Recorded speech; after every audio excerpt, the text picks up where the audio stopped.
This podcast contains potentially adult language, adult themes, definitely drinking, and possibly sexual context. Listener discretion is advised.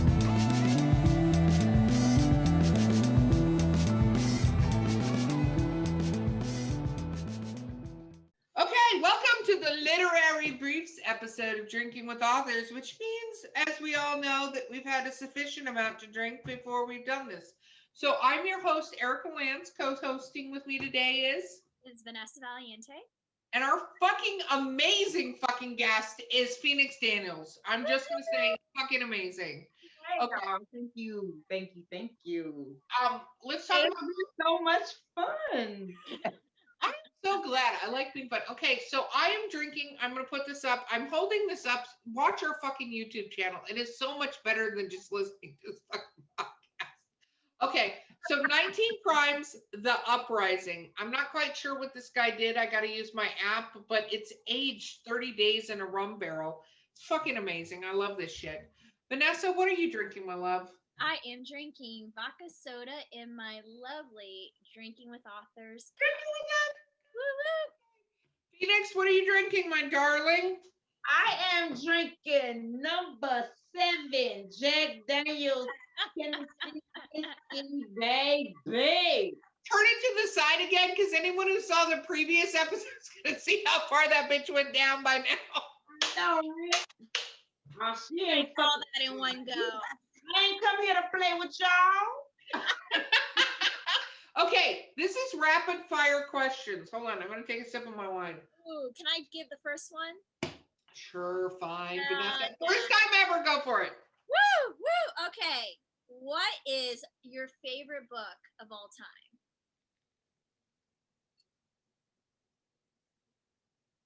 Like, oh, me. Yeah. She's not asking me. This is your podcast. What are you doing? It's all about you. Okay. So my favorite book of all time, mine or somebody else's? Yours. This is yours. Oh, my book? No, okay. no, your favorite book, your personal favorite book of all time. Someone else's book, not yours. That I've read. Yeah.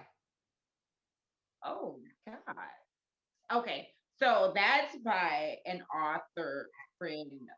She wrote a series called Secrets of a Sad Bitch. Ooh. The title is so deceiving because you're thinking, oh, there's some ratchet shit, blah, blah, blah. But no, there is so much in this book. It's like the dynamics of relationships and working hard and living struggling in the urban areas of Chicago, and then love and how it goes wrong, and all of that. And then I like it rivals with another one because she released another one. It's called When My Soul Met a Thug. When My Soul Met a Thug. Title is deceiving because you're thinking it's like some ghetto shit. It is not. It is the most heartwarming story of a woman who's dying, and she meets somebody in the midst of her diagnosis, and it's like she runs like, oh my God, I can't do that then, and like I don't want to put him through this, and then they just fall in love, and it's just like the sweetest thing, like, and it's a struggle because she's just like, I'm putting this man in a position where he's gonna fall in love with me and then I'm gonna die. And I just thought, like, the dopest shit ever. Like, you gotta be really brave to write a story like this because our readers, they don't like death, and they don't like, not having a happily ever after.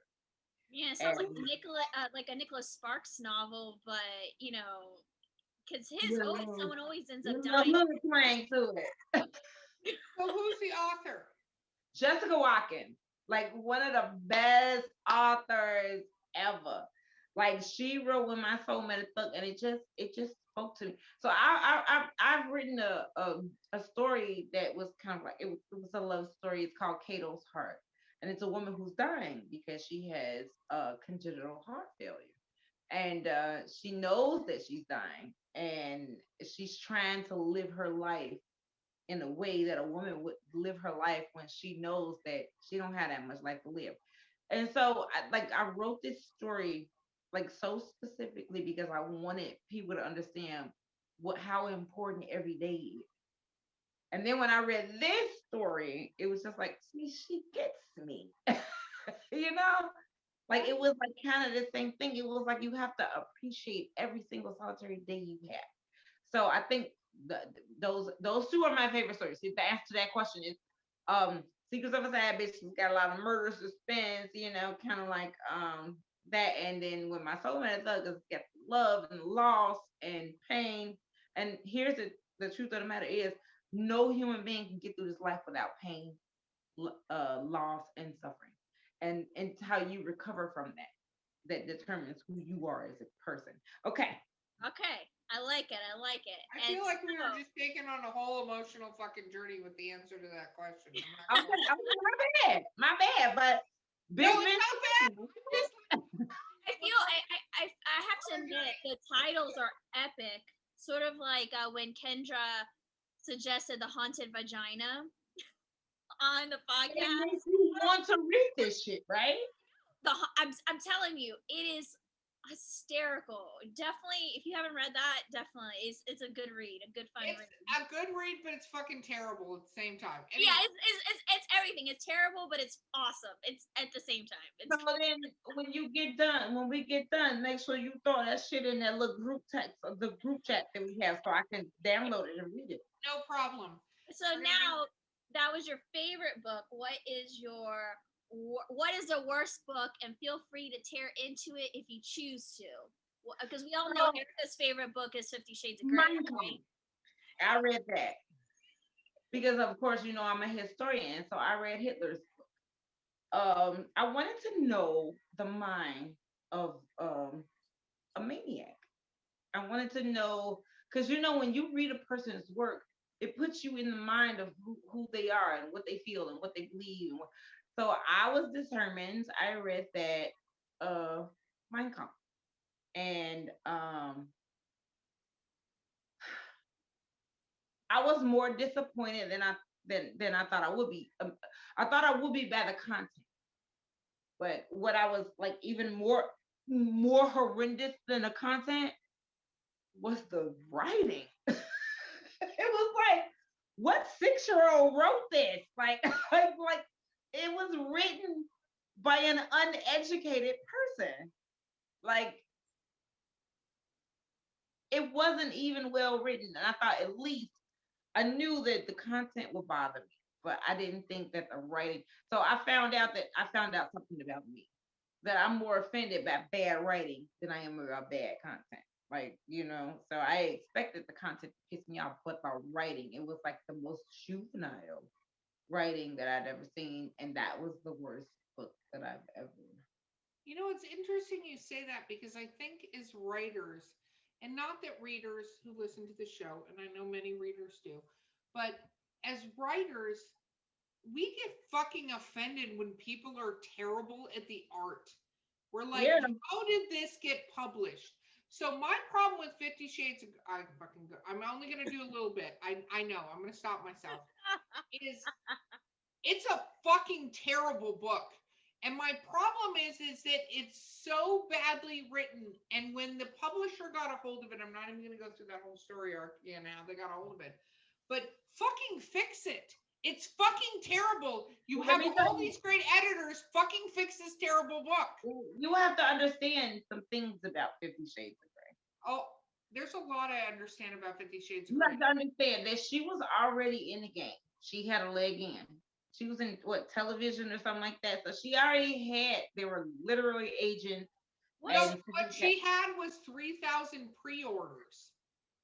And that's when the publishers went, what the fuck is that? Okay. But what I'm talking about, what she did before that, she worked in television. So she knew people. So she already had a leg up in the, in this industry, because she was already working in television. So she like me, I just started writing, and I was like, hey, best friend, publish my book. Even though I know I'm writing circles around her ass, but I didn't have what she had. She had a whole television industry behind her, so there are agents. You know what I'm saying? There are publishers. There's things like that. And then she had that fake ass breach. Remember they had that fake ass her book was pirated and emailed to all over to people. That was a plan. Like I don't know if y'all know this, but what happened was her book got pirated and it was emailed all over the world. And then they said, "Oh, poor her." No, it wasn't poor her. That was a plan, and people started sharing the emails everywhere. Oh, guess what? I got a pirated book. They started sharing it, which brought her popularity higher. I don't think that her book was terrible. I think that her writing was terrible. No, that's what I'm saying. Is writing was horrible. I went to the bookstore because everybody was talking about this fucking book. This is, and I don't want to give her a lot of screen time here. I went to the fucking bookstore and I picked up the book. I'm like, everybody's talking about this fucking book. 6 pages in, I'm like, this is fucking terrible writing. Kind of writes like a 13-year-old wrote it. You know, like, okay, first of all, number one, you got a 22-year-old fucking virgin who has sex for the first time, and all of a sudden now she a super fucking freak. Now the bitch sucking dick like a professional, and she getting tired of my first time having sex. If you'd have tied me up, do you know how to bust your fucking head? I would have called the police, all kind of shit. Like you cannot do this, but it worked because she was in the right industry. No, and all of us would love her success. It's not the point. My thing always is there's so many great writers in the world, and getting those books in front of people is fucking the important thing to do. Like, you want to talk about having a voice, getting an author who has a great fucking story and great characters in front of people, and not bullshit fucking stories where you're like, this is a fucking terrible plot, it's horrible characters, and it's poorly fucking written. But the justice for me in the same way is I see all the used bookstores who won't even accept copies of 50 Shades of Grey because they build entire walls of the amount of 50 Shades of Grey books that are turned in. I don't think there's a, like, I want people to love my book and be impacted by I it. didn't have that much of an issue with 50 Shades of Grey like most people.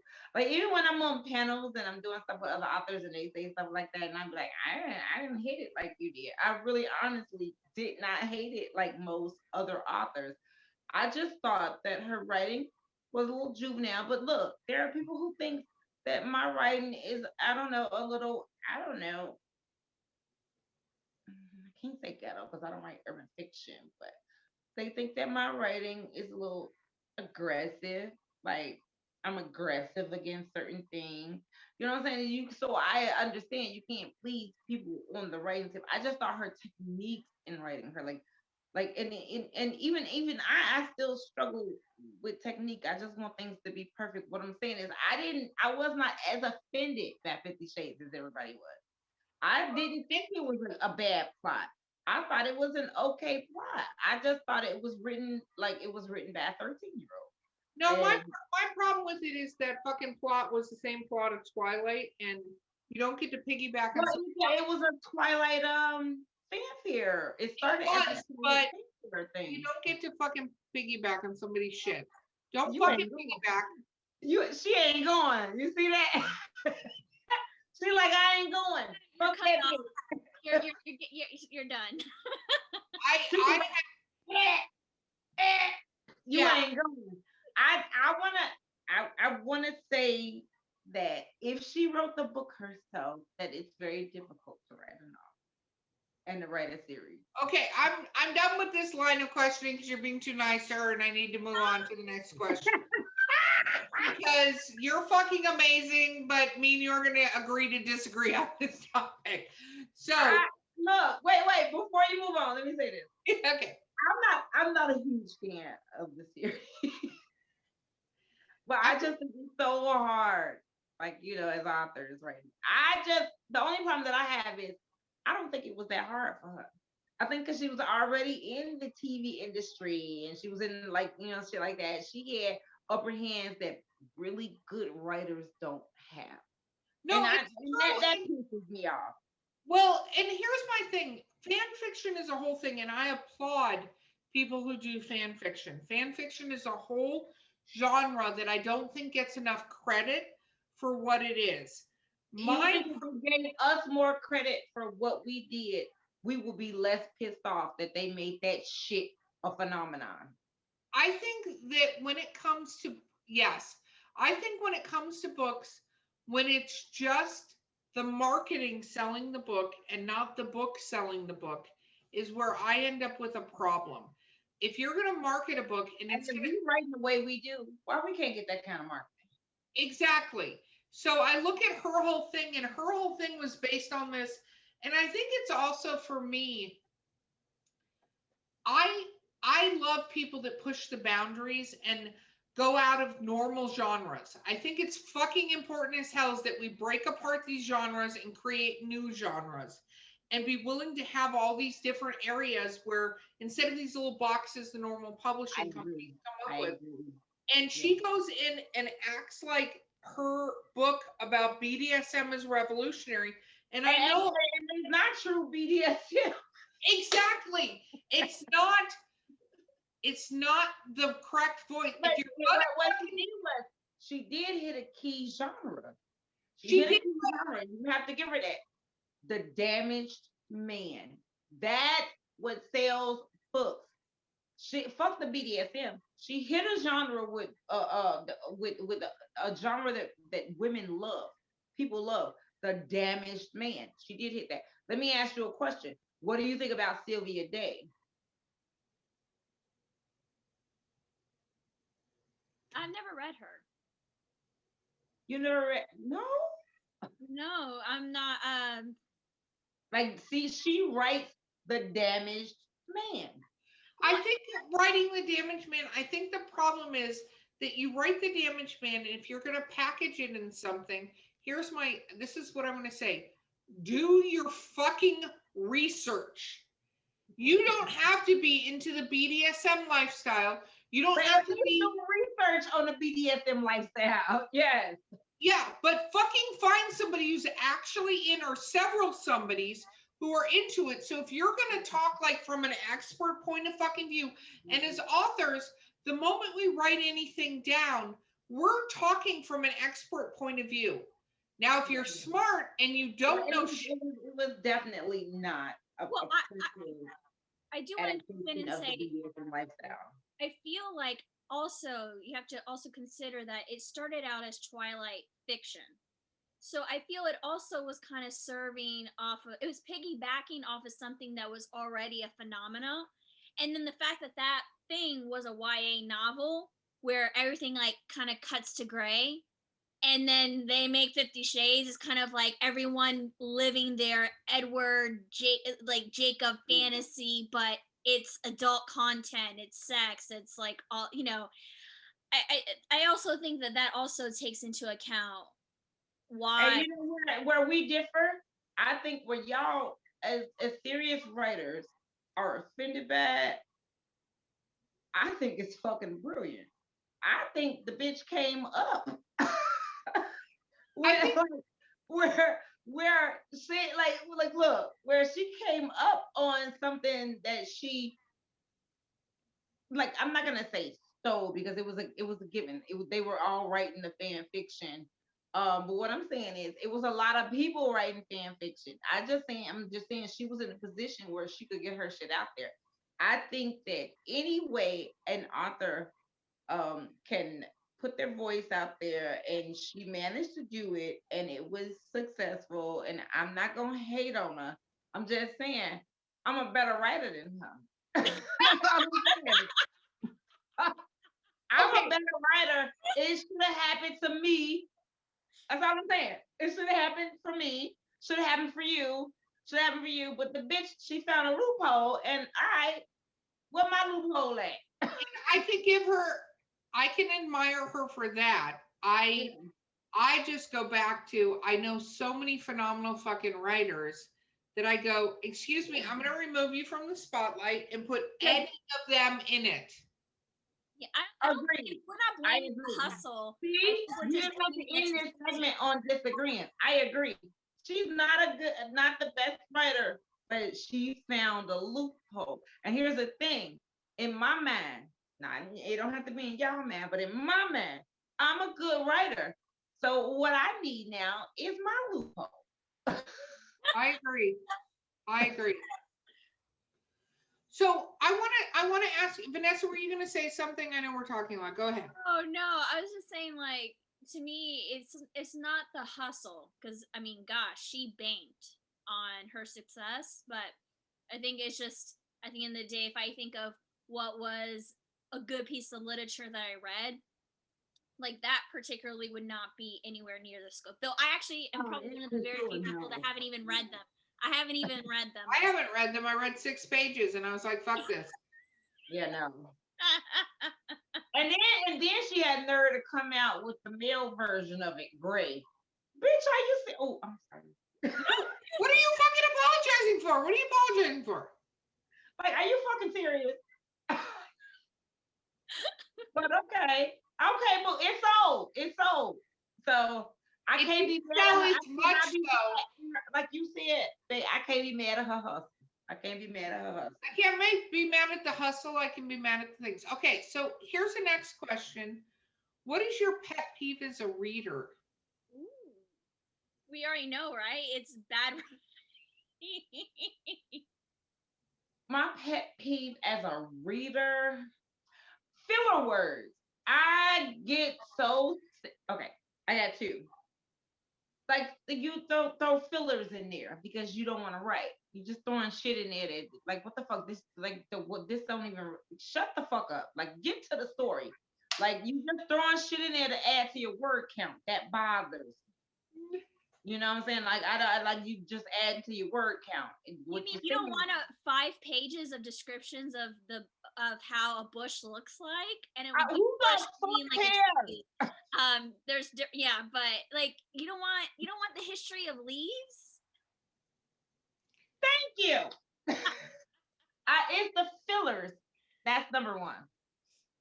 And then number two is sex scenes, right? Okay.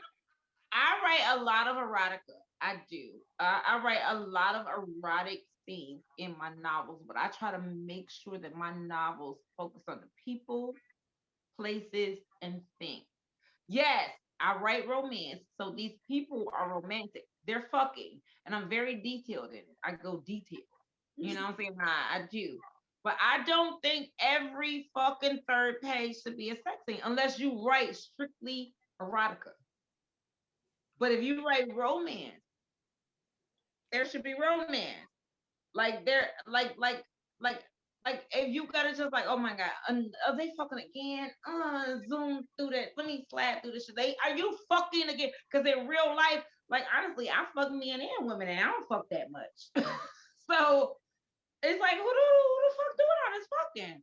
Well, here's Like, my question: does that happen more with self-publishing books or traditional? Because if that is a trend with self-publishing, then that means that people are not properly writing the genre that they're per se. no, it happens with all books. It's just like some people think that the sex is their book.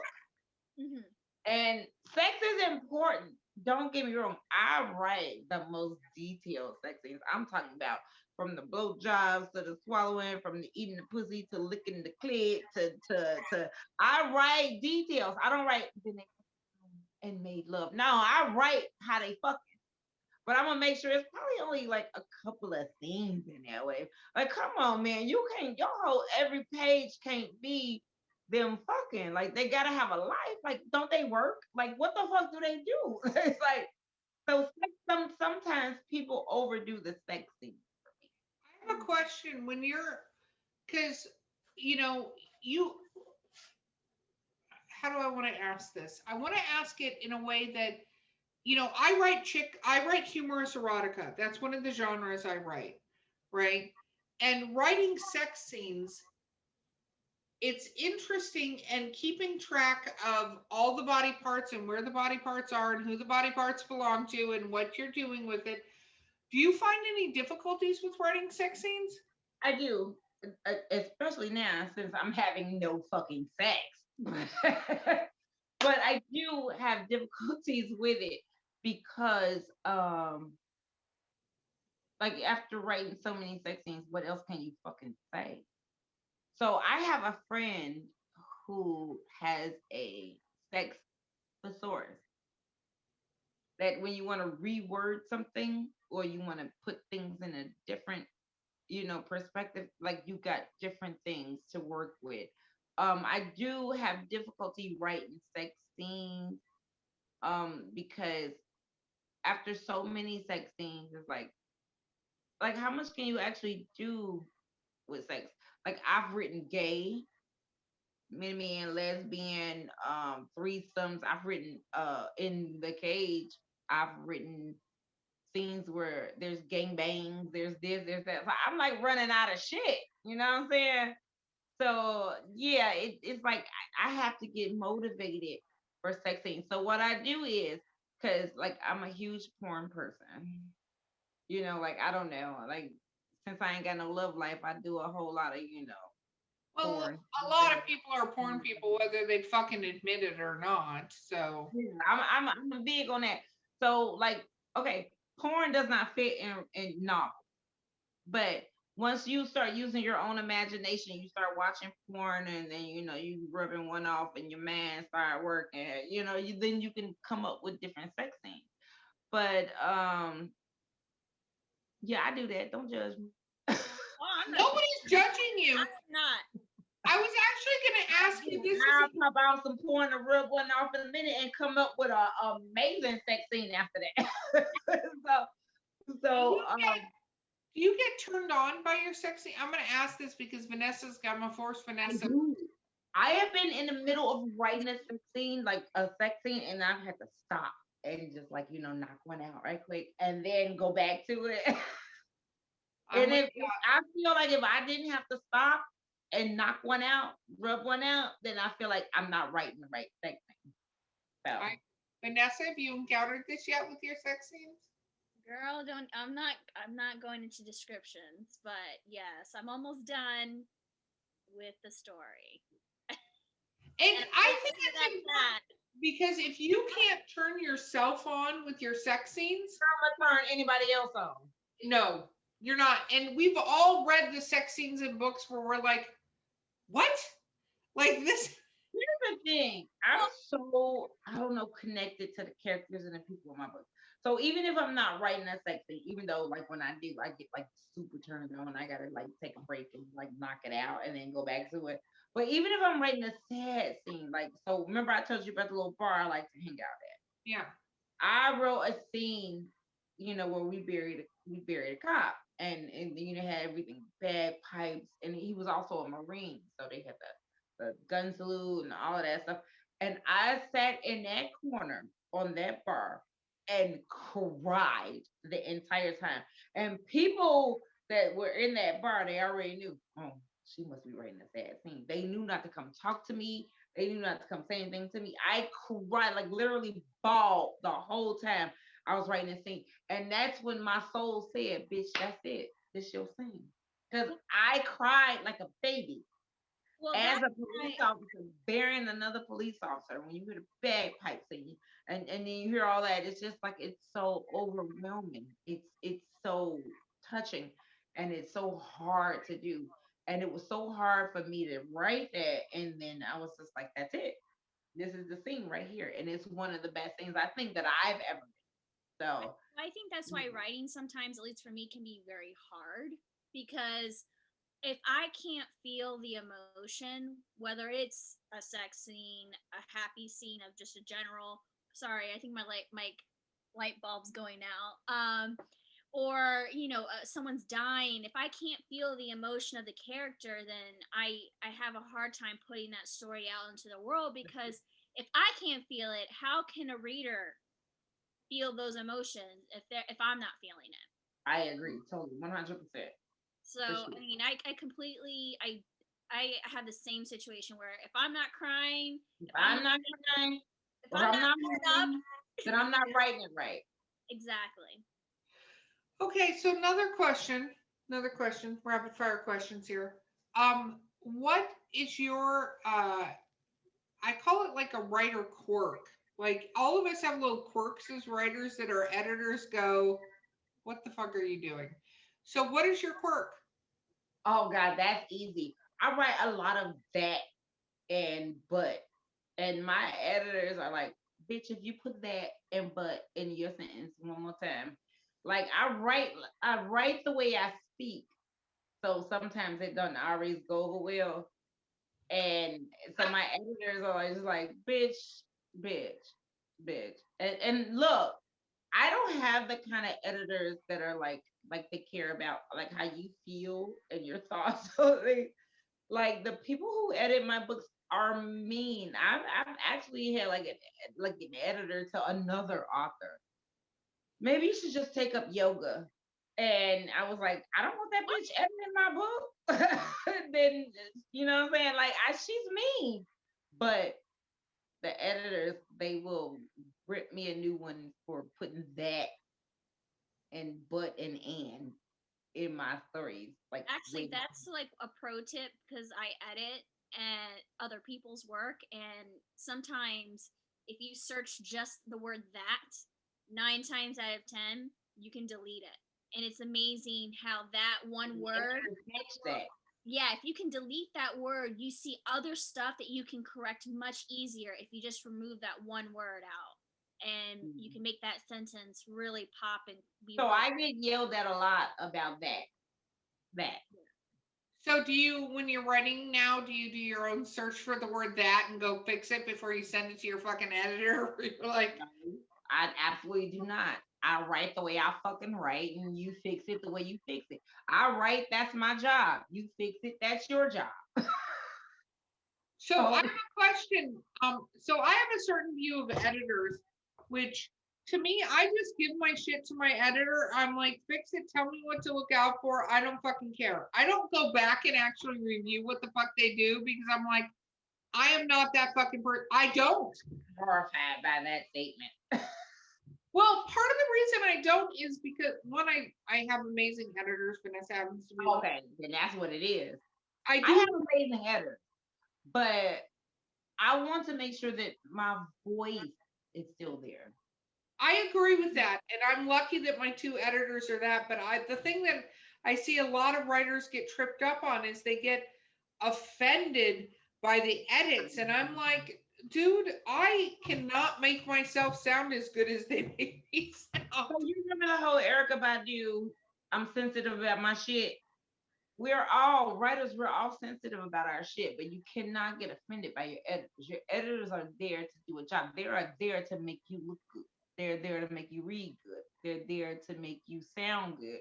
So like I take into account every fucking note, comment that my editors make. Like I'm not gonna just zoom through it because I gotta make sure my voice is still in it, but I do. I appreciate. Like I for real. Like I count on because they make me read well. And I think people forget that part. It's not grammar, it's whatever, it's also pacing. And it's Yeah. making you not sound like a fucking idiot. Yeah. Well, And that's part of my course that's coming up. It's sentence content, sentence rearrangement, editing. Like that's important for you to know. Like you gotta know that these editors, like they ain't got grudges against you. They doing this shit because this is what sounds right. You can pick it or not, but you gotta at least be open to what they're saying.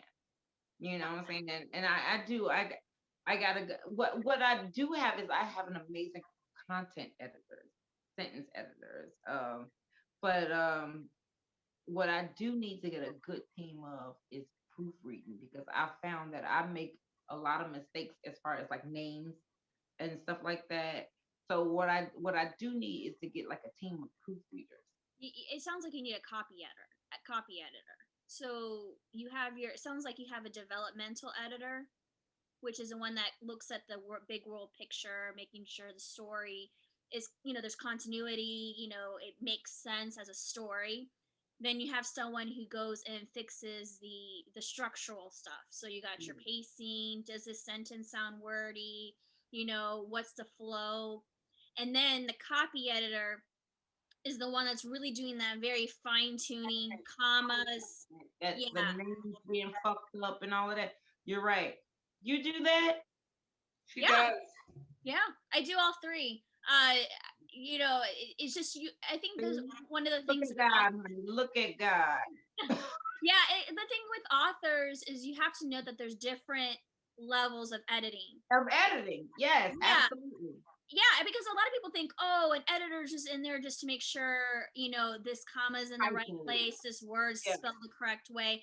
And don't get me wrong, that is part of editing, but that's like the very last thing you do. Your editor first goes in and says, okay, is there a plot hole? Did this character disappear and then also Right. reappear and it didn't make sense, you know? Now, the only thing that I worry about is now, can I afford you? And You I know? think that's what a lot of self-published authors too. It's like, hey, I'm self-published. Can I afford you? You know, and it's kind of then you have to ask your question, could you afford not to have it? Because if you throw a reader out of a story, you lose them as a reader because they're not as apt to keep picking up your work. Like I say this, and I did say what I said about I the. keep looking at her little cup down there. I can't wait to get mine. I want to turn up with my There little are cup. also shot glasses. Show the shot Right. glasses. We have shot glasses too. I think I have one right here. Let me look right here, but I think I have one. I do. I see mine, but it's like I would have to get up to grab it. Well, I don't want you to get up, you drunk bitch. Shot glasses. Here it is. Drinking with authors. Oh, you Um, know, they put me in the mind like little solo cup. Yeah. No, I did that because I think everybody should drink out of fucking solo cups, no matter what. Because Yeah, that's the And this universal has a cup. lid. That's the universal cup, baby. Yeah, Yeah. and this has a really great lid. Here's the lid. Yeah. Oh, yep. There it is. Oh, it has a lid. Yes. Shut your mouth. Yeah. We have that. But I Now, think listen here, little you. I'm gonna need you because we're gonna have to talk about some editing things. And so after this whole interview thing, don't think y'all finna disappear because we got shit to do. no, we have lots of shit to do. I've already discussed. Right. We're hanging out. We So- got shit to do. I think that for readers, I mean authors, they need to understand that investing in their work is vital. And yes, it costs money. Yes, it does this thing. But I think if you don't do that, you don't realize that if you have a reader put down your shit and you Yeah. have all this other work, what you're counting on is them to keep hitting the buy button. One of my biggest pet peeves with my work is editing issues. So as I write these, because I write series, which means I have to go back and look into my series and, you know, reintroduce myself to these characters and what they've been through and all of that. Because I'm on like 5 of Beautiful Prey, and Have you I'm ever on read a like series 4 of Bible? Beautiful- I have to go back and read this stuff to understand. But then when I go back and read it to understand the characters, I find typos and it drives me fucking mad. Yeah. I mean, what I normally do, I suggest to people if you're writing a series to make a series Bible as you write. Like Well, my make it- assistant is working on that for me right now. But see, and yeah, that's I so didn't have that. I've had to go back into my books, and I've seen like some things that should be corrected, and I was just like, oh my god, it drives me crazy. It just drives me mad for It things not drives to me be crazy. right. But the thing that I had to do, let it go. I can sing from Frozen.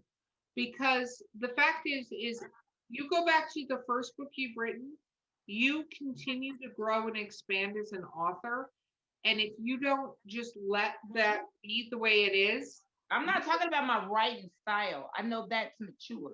I'm no, talking even about typos. typos and stuff like that, Yeah. you will never get a perfect book. It will I know. never happen. And if you're doing that, you're not writing in the future. You're right. You're right. You're right. I'm wrong. I know you're right, but it just drives me says that all the crazy. Anne Rice says that she even finds, who wrote Interview with the Vampire, like she'll go back and see things that, she wrote, decades ago, because she's been in the business for so long.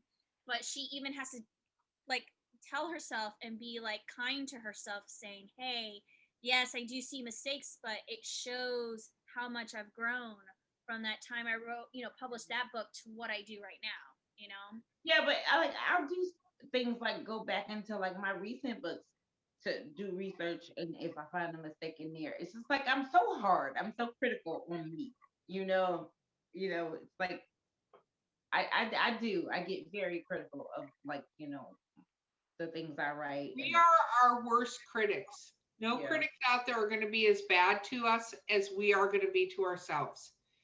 But the fact is, you have to just walk away and go, I'm going to work on the next thing.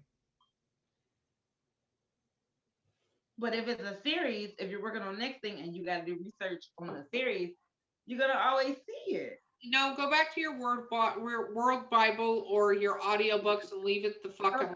thank God my assistant is working on that for me, so I ain't got to go back into these goddamn books, because I swear every time I go in there, I'm finding something I'm like just infuriated about. Like, oh God.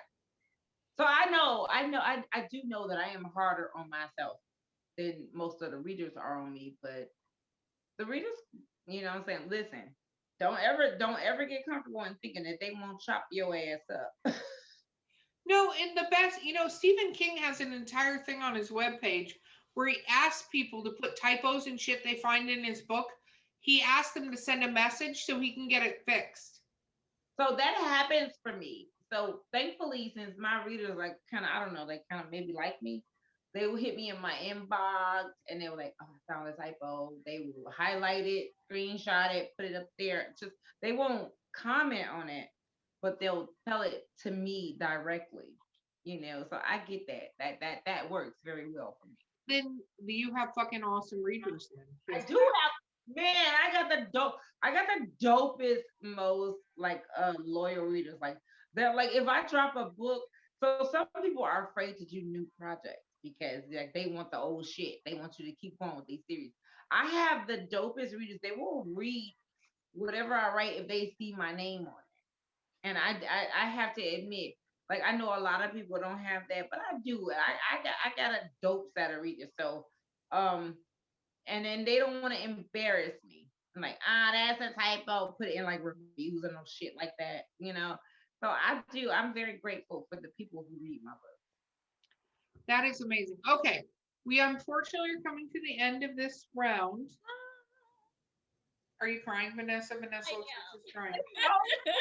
We are not done with Phoenix. We are done with the podcast. We are not done with Phoenix. We all are aware of that at this point. Oh, it's over. It's a wrap now. We belong together. Totally. 1000%. Okay. Yeah. So, Phoenix, tell people how to find you. All right. So you can find me at Miss Phoenix G, Instagram, Miss Phoenix G, Twitter. You can find me at Ask Author Phoenix Daniels on Facebook and Phoenix Daniels on Facebook. My website, phoenixdaniels.net. You can find me there, even though I'm rebuilding it. So be patient with that one. And like if you just like hit my author fan page, I can put you on like my text list. I have a text list as well, let you know when the new books are coming out. So and what is the new book coming out? My email address is Ms. Phoenix D. So when I say Miss Phoenix D, it's not MISS, it's MZ. MZPHONI.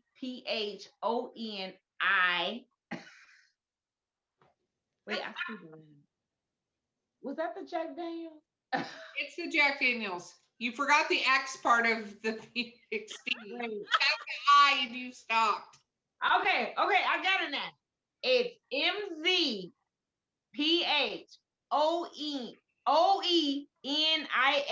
MZPHONIXD 73 at gmail.com.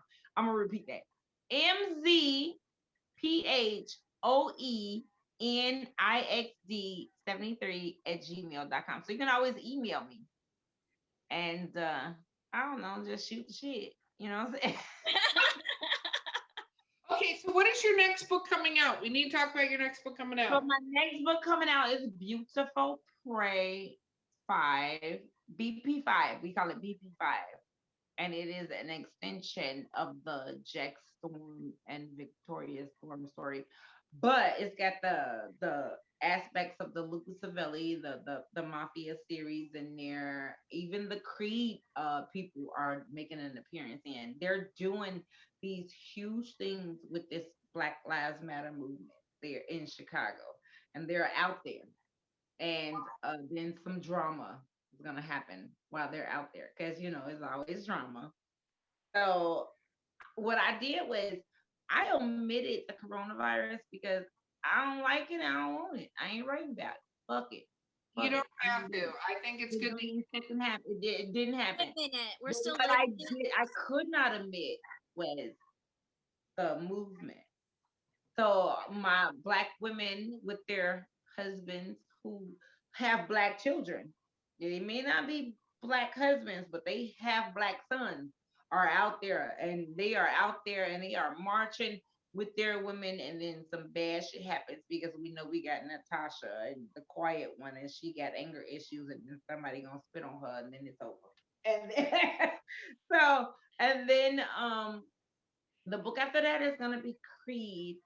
Creed is a political drama because we have a governor of Illinois, the sexy governor Victor Creed, who's married to this beautiful black woman, Taylor Montgomery, and the pandemic virus is relevant to them because he's a governor, how to govern a state that's you know, hugely like just ridiculously hit by this virus and we have to know what's going on. So it's relevant to Creed, but I want to make it less relevant to Beautiful Prey. So Beautiful Prey is coming out first, and Beautiful Prey won't have the virus in it, but Creed will, and well, Creed will focus since he's the governor. It will focus on the coronavirus. It will focus on the protest and unrest because of the unlawful slaying of black people,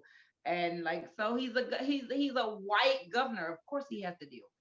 You know, he's a white governor with a black wife. How am I not make him deal with it?